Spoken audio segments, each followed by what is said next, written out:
Good morning students, myself Sachin Rana, PhD Mathematics, and this video is brought to you by Emerald Senior Secondary School, Clyde.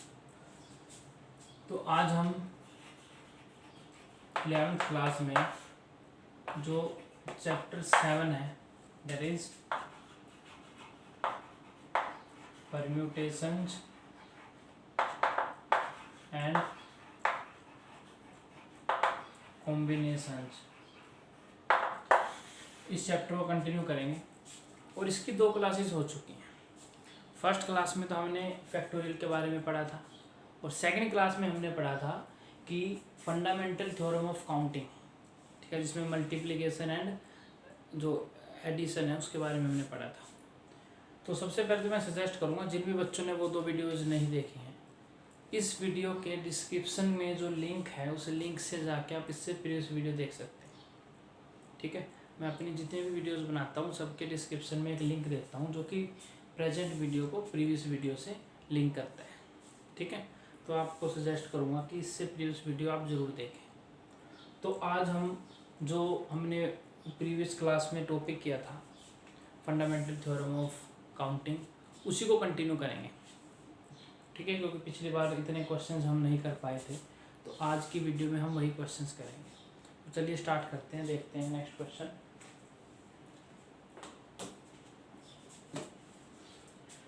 देखिए question है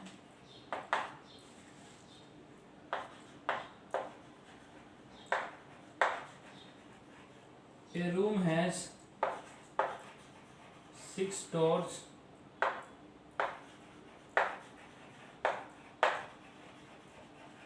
in how many ways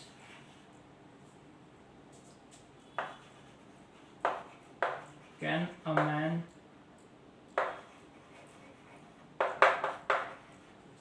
enter the room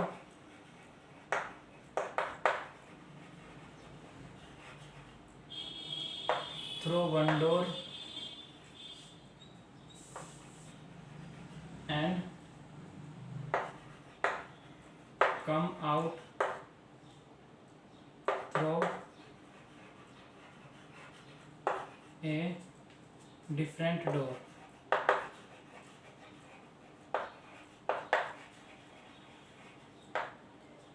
ठीक है, ये question देखते हैं जरा।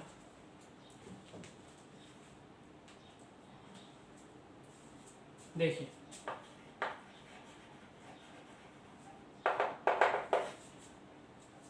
पहले question समझते हैं क्या है।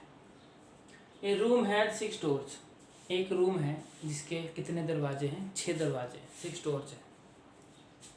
In how many ways can a man enter the room through one door and come out through a different door?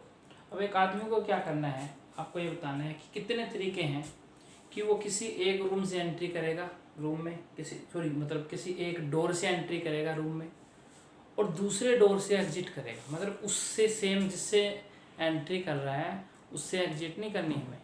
हमारे पास 6 डोर है, जैसे कि हम मान लेते हैं कि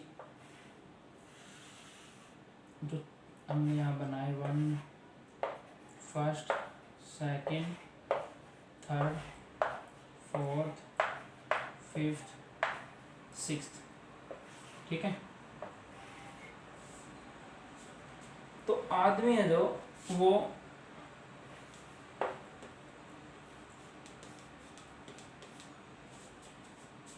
ये आदमी इस रूम में चलना है, 6 डोर है, ठीक है।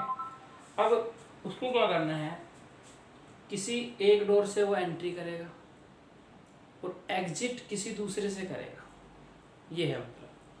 तो जो उसके एग्जिट से एंट्री से एग्जिट के आपको बताने कितने तरीके हो सकते हैं। मान के चलिए हो सकता है वो फर्स्ट से तो उसने एंट्री कर ली और एग्जिट किया मान ली 3 से, तो 1 and 3, एक तो ये पेयर बन गया, एक तरीका तो ये हो गया 1 3। दूसरा हो सकता है कि 1 से एंट्री करें 4 से एग्जिट करें 1 4, ऐसे 1 5 1 6 ऐसे ही, ठीक है। और ऐसे ही जैसे हमने फर्स्ट से एंट्री करवा रहे हैं, हो सकता है वो एंट्री सेकंड से करें, तो सेकंड डोर से उसको एंट्री करनी है, एग्जिट फिर first, third, fourth, fifth, sixth किसी से कर सकता है। ऐसे ही वो थर्ड रूम, ठीक है। तो आपको बताना है कितने डिफरेंट तरीके हैं कि वो एंट्री करे और एग्जिट करे। मतलब इसको आप एक तरीका मानेंगे, वन तरीका एंट्री करके एग्जिट करने का। ठीक है, तो इसमें देखिए हम क्या करेंगे। सबसे पहले देखिए कि देखो काम दोनों होने हैं, एंट्री का भी होना है, एग्जिट का भी होना है। पहले एंट्री का होना है, उसके बाद एग्जिट का होना है। हमारे पास ऑप्शन नहीं है कोई भी कि या तो एंट्री कर लो या एग्जिट कर लो, नहीं, दोनों करने हैं, एंट्री भी करनी है और एग्जिट भी करनी। तो सबसे पहले देखते हैं कि एंट्री करने के कितने तरीके हैं। देखिए कितने डोर हैं, 6। तो हम यहाँ पे लिखेंगे टोटल डोर्स 6 डोर है। अब उस आदमी की एंट्री करने के कितने तरीके हुए, 6 तरीके हुए, क्योंकि किसी भी डोर से वो एंट्री कर सकते हैं। तो आप लिख सकते हैं number of ways to enter in the room 6। कितने तरीके हैं कि वो रूम में एंट्री करेगा। कितने तरीके हो गए, 6 तरीके हो गए, क्योंकि 6 डोर है, किसी भी डोर से जा सकता है। ठीक है, अब ये तो फिक्स हो गया कि वो जा चुका है, जाने के 6 तरीके हो गए। अब जब जाने के 6 तरीके, आने के कितने हैं, आने के कितने हैं, 6 तो हो नहीं सकते, क्योंकि 6 जाने के हैं, और जिससे गया उससे तो आ नहीं सकता, दूसरी डिफरेंट उससे आएगा। ठीक है, देखो लिखा हुआ है room through one door and come out through a different door. पहले ही मेंशन कर रखा है। अगर वो ये कहता कि उसी से वापस आ सकते हैं, तो फिर हम जो एग्जिट के भी 6 ही कर देते। अब जिस डोर से गया है, come out through a different door, दूसरे डोर से एग्जिट करना है। तो अगर वो 1 से चला गया तो उसका मतलब 2, 3, 4, 5, 6, 5 उसके एग्जिट के तरीके हैं। ठीक है, तो जब वो एंट्री करेगा, किसी ना किसी डोर से तो एंट्री करेगा ही। ठीक है, तो उसके हर एक एंट्री के बाद एग्जिट के कितने तरीके होंगे, 5 तरीके होंगे, क्योंकि उसने एंट्री कर ली है। बिना एंट्री के तो हम एग्जिट नहीं करवा सकते। ये तो कह नहीं सकते जी 6 डोर हैं, किसी से भी वो एग्जिट हो सकता है। हाँ, हो सकता है किसी से एग्जिट, लेकिन एग्जिट तो तब होगा जब पहले वो एंट्री कर चुका हो। पहले तो उसने एंट्री कर ली है ना, एग्जिट का कंसेप्ट तो बाद का है। तो जब उसने एंट्री कर ली है तो इस टाइम पे कोई एक इनमें से कोई भी एक डोर बंद हो चुका है। ऑप्शन मिल गई है हमें 6 एंट्री की, और कोई एक डोर बंद हो चुका है, हमें नहीं पता कौन सा है, लेकिन बंद हो चुका है। तो अब उससे अगर पूछा जाए कि भाई साहब कितने डोर आपके पास आने के लिए, तो वो तो 5 ही बोलेगा कि जी 5 है। तो इसका मतलब एग्जिट के कितने हैं, 5 है। तो हम लिखेंगे number of ways to come out from the room, to come out from the room कितने हैं, 5। ठीक है, अब एंट्री भी हो चुकी है, एग्जिट भी हो चुकी है। अब देखिए दोनों काम एक साथ होने हैं, उसको एंट्री भी करना और एग्जिट भी करना है। यही हमसे पूछा गया है कि in how many ways can a man enter the room through one door and comes out through a different door. तो required number of ways to enter the room and exit the room, या लिख सकते हैं to enter the room and come out from the room. तो कितने हो जाएंगे, 6 × 5, 30 veg. तो यहाँ पे भी आप 6 वेज लिख सकते हैं ऐसे। ठीक है, ऐसे करने आपको क्वेश्चन जी। ठीक है, मैं फिर से कह रहा हूँ, जब भी आपके पास ऑप्शन ना हो, 2 काम हो रहे हैं, दोनों होने हैं, तो मल्टीप्लाई कर देंगे अलग अलग तरीक़ों से उनके।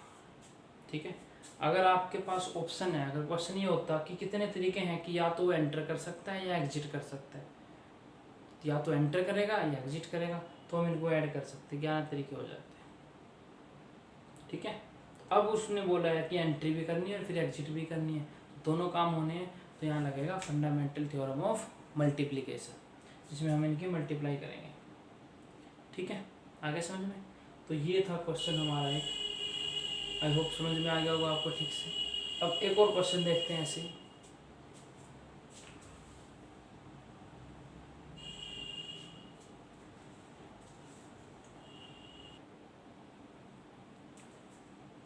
चलिए नेक्स्ट क्वेश्चन देखते हैं। How very 3 digit odd numbers can be found by using the digits 1 2 3 4 5 6। Question ये है, आपको इनका यूज करके 1 2 3 4 5 6 सिर्फ आपको इन 6 डिजिट्स का यूज करना है, और इनका यूज करके पूछा गया है कितने 3 डिजिट के ओड नंबर हम बना सकते हैं। इनका यूज करना है, सिर्फ जो नंबर हम बनाएंगे इन्हीं में से होने चाहिए, और नंबर कितने डिजिट के होने चाहिए, 3 डिजिट के। इसका मतलब 100 से लेके 999 तक आप ले सकते हैं। उनमें से बताना है कि सिर्फ इनका यूज करके इनको आगे पीछे कैसे भी लिख सकते हैं। 3 डिजिट के ओड नंबर कितने बन सकते हैं। अब दो कंडीशन है।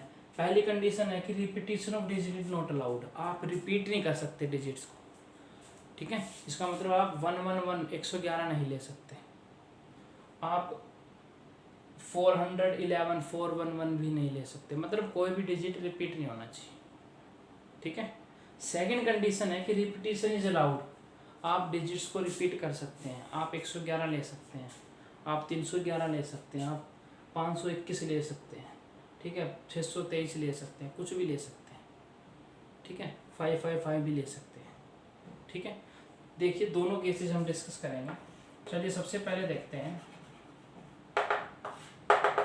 फर्स्ट केस, जिसमें repetition is not allowed, repetition allowed नहीं है, ठीक है। तो सबसे पहले तो ये देखिए कि हमारे पास टोटल डिजिट्स कितने हैं, 6 डिजिट्स हैं, ठीक है। तो जो हम लिखेंगे ऐसे तो आएगा वो नंबर, 3 डिजिट्स का है तो ऐसे आएगा। ये हो गया यूनिट डिजिट, ये 10 डिजिट और ये 100 डिजिट। ये हो गया यूनिट डिजिट, ये 10 डिजिट और ये 100 डिजिट्स, ठीक है। आपके पास हम 3 ही तो रखेंगे। अब देखिए बात ये है कि ये ओड नंबर है जो बनेगा। अब अगर ये ओड नंबर है, इसका मतलब हमारे पास जो यूनिट डिजिट है उस पे ना तो 2 आ सकता, ना 4 आ सकता, ना 6 आ सकता, क्योंकि हमें पता है ओड नंबर वो होते हैं जो 2 से डिवाइड नहीं होते, और जिनके एंड में आप 2 4 6 इवन रख दोगे तो वो तो ओड रहा ही नहीं। इसका मतलब ये देखिए कि यूनिट डिजिट पे लिखने के हमारे पास कितने तरीके हैं, 1 3 5, 3 तरीके हैं। तो सबसे पहले हम लिखेंगे number of ways of writing unit digit, मतलब यूनिट डिजिट लिखने के कितने तरीके हैं हमारे पास, सिर्फ 3 तरीके हैं, या तो 1 या 3 या फिर 5। कितने आ जाएंगे, 3, 1 और 3 और 5, क्योंकि मैं या तो लास्ट में 3 लिखूंगा या 1 लिखूंगा या 5 लिखूंगा, तभी तो ओड नंबर बनेगा। तो लास्ट का डिजिट तो हमने चलिए लिख दिया, ये हमने 3 वेज, 3 तरीके हो गए, 3 तरीके, 3 वेज, 3 तरीके, ठीक है। अब हमने एक डिजिट यूनिट पे लिख दिया है, हमें नहीं पता कौन सा है वो 1 भी हो सकता है, वो 3 भी हो सकता है, वो 5 भी हो सकता है, ठीक है। कितने तरीके हो गए, 3, और हमारी ये जगह फिक्स हो गई। अब एक जगह फिक्स हो गई, और क्योंकि हमने एक ही डिजिट लिखना है, ये तो ऑप्शन है 3 में से कोई भी हो सकता है, डिजिट तो एक टाइम पे एक ही होगा।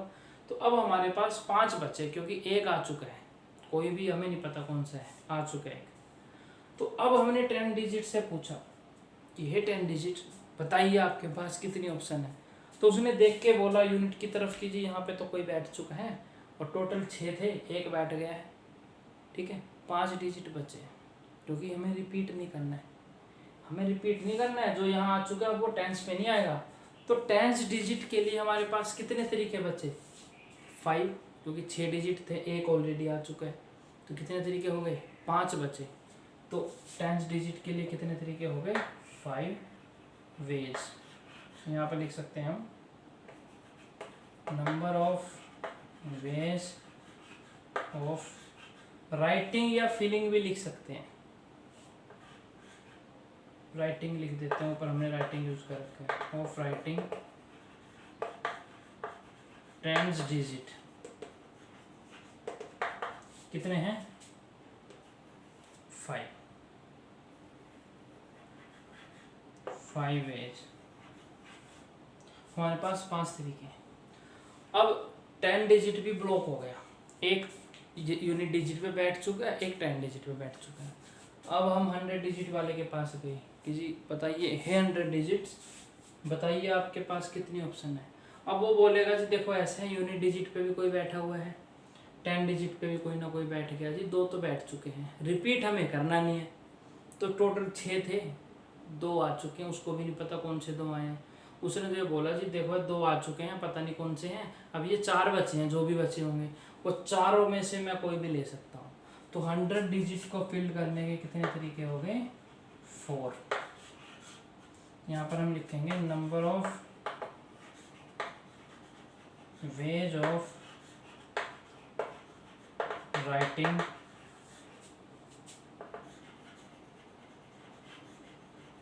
Hundred digit 4 ways. ठीक है। अब देखिए, अब हमारे पास कोई ऑप्शन नहीं है कि या तो ये लिख लो या ये लिख लो ये लिख लो, हमें तीनों लिखने हैं क्योंकि 3 डिजिट का नंबर बनाना है। 3 डिजिट में तो आपको तीनों नंबर लिखने पड़ेंगे। ये थोड़ी है कि सिर्फ 100 डिजिट लिख दे, लिखा ही नहीं, या फिर कोई एक लिख दिया, ऐसा हो ही नहीं सकता, तीनों लिखने पड़ेंगे। तो आपको तीनों के वेज है वो कंसीडर करने पड़ेंगे, तीनों लेने हैं। तो जहाँ पर कंपल्सन आ जाती है, हर एक आपको जो केस है वो डिस्कस करना है। ठीक है, कंपलसरी है जो चीज़ें, वहाँ पे क्या होती है? मल्टीप्लिकेशन। तो रिक्वायर्ड नंबर ऑफ वेज कितना आ जाएगा? 3 × 5 × 4 60 वेज। इसका मतलब आप 60 तरीके लिख सकते हैं, मतलब 60 नंबर लिख सकते हैं।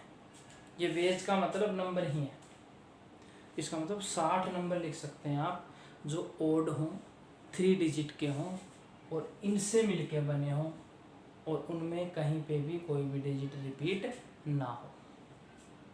ठीक है। Now pause the video and note it down.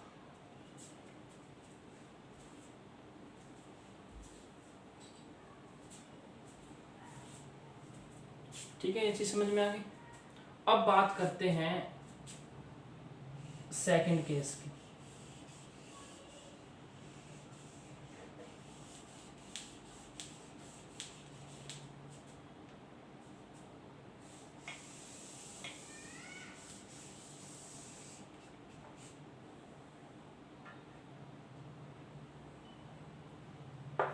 अब सेकंड केस देख लेते हैं एक बार। ठीक है, सेकंड केस में क्या है कि सब कुछ सेम है, बस अब रिपीटिशन अलाउड है। अब रिपीटिशन अलाउड है, रिपीटिशन अलाउड का मतलब है एक ही डिजिट को हम तीनों प्लेस पे कहीं पे भी यूज कर सकते हैं। ठीक है, मैं 1 1 1 भी यूज कर सकता हूँ। ठीक है, एक डिजिट को आप तीनों बार लिख सकते हैं, 2 बार लिख सकते हैं, मतलब रिपीट कर सकते हैं। तो अब देखिए, हम रिपीट तो कर सकते हैं, लेकिन अभी भी यूनिट डिजिट के लिए तो 3 ही तरीके हैं, क्योंकि यूनिट डिजिट पे तो 1 3 5 को छोड़ के कोई आ ही नहीं सकता, क्योंकि 2 तो आप लिख नहीं सकते, क्योंकि आपको ऑड नंबर भी तो बनाना है। तो यूनिट डिजिट के लिए तो आपके पास कितने तरीके हो गए? 3 वेज। 3 रास्ते हैं यूनिट डिजिट के लिए, 1 3 और 5। ये तो फिक्स रहेगा, just like the previous part, first part की तरह। अब देखिए 10 डिजिट के लिए अब यहाँ पे क्या आ सकता है?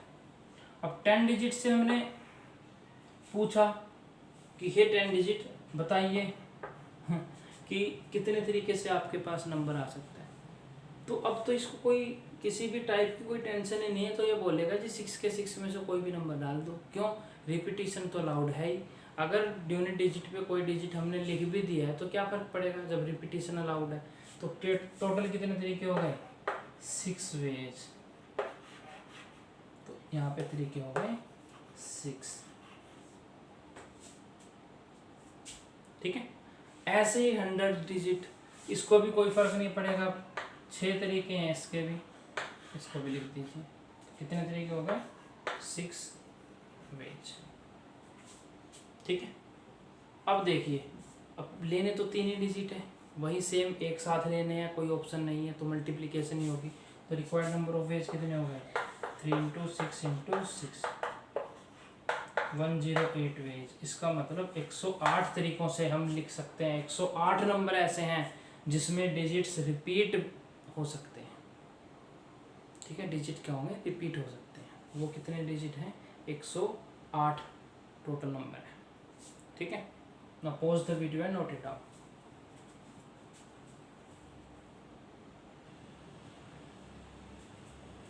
चलिए नेक्स्ट क्वेश्चन देखते हैं। इन how many ways 5 rings of different types can be Warne in 4 fingers. Question ये है कि हमारे पास टोटल 5 रिंग्स है। कितनी है, 5, और 4 फिंगर हो गई। ठीक है, एक थोड़ा सा इंसिडेंट मेरे को थोड़ा याद आ रहा है, कोटेशन। ये कहते हैं कि 5 उंगलियां एक जैसी नहीं होती। कहते हैं ना, मेरे समझ में नहीं आया 5 उंगली होती क्या है। उंगलियां तो 4 ही होती है, एक तो अंगूठा होता है। लेकिन ये कहावत बनी हुई है कि 5 उंगलियां एक जैसी नहीं होती, तो मेरे ख्याल से तो 4 ही होती हैं। चलिए अब क्वेश्चन देखते हैं। इन how many ways 5 rings of different types. 5 ring है हमारे पास, अलग अलग टाइप की हैं। तो टाइप में हम बता नहीं रखा, कलर भी हो सकता है, या फिर जो डिज़ाइन भी हो सकता है, या फिर उनका जो मेटल उसमें या मैटर जो भी यूज हुआ है वो अलग अलग हो सकता है। मतलब 5 अलग अलग डिफरेंट कलर की या फिर टाइप की हमारे पास रिंग्स हैं। Can be Warne in 4 fingers. अब 4 उंगलियां हमारे पास, 1 2 3 4। तो आपको बताना है कि वो 5 अलग अलग टाइप की रिंग्स को 5 उंगलियों में कितने तरीके से हम पहना सकते हैं। ठीक है, अब जरा इसमें एक चीज देखिए, रिंग 5 की 5 पहनानी है। ध्यान रखें, 5 की 5 रिंग्स को आपको पहनाना है। तो सबसे पहले हम ऐसी सिचुएशन में जो इम्पोर्टेंस है वो किसको देंगे, रिंग को देंगे। 5 रिंग आपकी पहनाई जानी है 4 उंगलियों में। तो सबसे पहले तो पहली एक रिंग देखते हैं। हमारे पास टोटल रिंग है, मान लीजिए 1 2 3 4 5। तो ये फर्स्ट रिंग है। तो पहले ये देखते हैं पहली रिंग को कितने तरीके से पहनाया जा सकता है। मतलब पहली रिंग को पहनाने के, ठीक है, तो कितनी उंगलियां हैं, 4 उंगलियां हैं। तो first ring can be worn in 4 fingers। जो पहली रिंग है, मैंने एक रिंग उठाई, चारों में से किसी भी उंगली में डाल सकता हूँ। तो पहली रिंग को पहनाने के कितने हो गए हमारे पास तरीके, 4 तरीके हो गए, या तो इस उंगली में, या इस उंगली में, या इस उंगली में, या इस उंगली में। तो टोटल 4 तरीके, 4 वेज हो गए। ऐसे ही सेकंड रिंग है जो, उसके भी 4 हो गए। उसको भी मैं किसी में पहना सकता हूँ। हम तरीकों की बात कर रहे हैं, ये मत सोचना कि जी एक तो पहनाई जा चुकी है, हमें तो नहीं पता कौन से में पहनाई गई है। ठीक है, हम तो ऑप्शन देख रहे हैं कि कितने हैं, 4 तरीके हैं। दूसरी के भी 4 ही तरीके हैं। अब तीसरी रिंग आई, उसके भी 4 तरीके हैं, क्योंकि तीसरी रिंग को भी मैं कहीं भी पहना सकता हूँ, मेरी मर्जी है, चारों में से किसी को भी यूज कर सकता हूँ। ऐसे फोर्थ, उसके भी 4 तरीके। ऐसे ही फिफ्थ रिंग, कितने तरीके, 4 तरीके हो गए। सबके टोटल 4 तरीके हो गए। अब क्वेश्चन ये है, in how many ways 5 rings of different type can be worn. 5 rings पहनानी है, इसका मतलब इनमें से कोई ऑप्शन नहीं है हमारे पास, 5 की 5 पहनाई जानी है। तो टोटल नंबर ऑफ वेज कितने हो जाएंगे, 4 × 4 × 4 × 4 × 4, 4⁵5। ये आ गया जी आपका आंसर। ठीक है, 4 की पावर 5 आ गया। ठीक है, अगर वो ये कहता कि 4 फिंगर्स में पहनानी है हमें, ठीक है, इंपॉर्टेंस फिंगर को देखता, तो फिर अलग केस बनता, फिर 5 की पावर 4 आता, वो एक अलग केस बन जाता। क्योंकि वहाँ पर हम इंपॉर्टेंस ये ले लेते कि पहली फिंगर में कितनी उंगलियाँ, पहली फिंगर में कितनी रिंग आ सकती है, 5, दूसरी में उसमें 5 आ सकती हैं, तीसरी में 5, चौथी में 5, 5 × 5 × 5 × 5, 5⁴ आ जाता। लेकिन वहाँ पर ऑक्यूपाई फिंगर करनी थी, यहाँ पर हमें ऑक्यूपाई रिंग करनी है।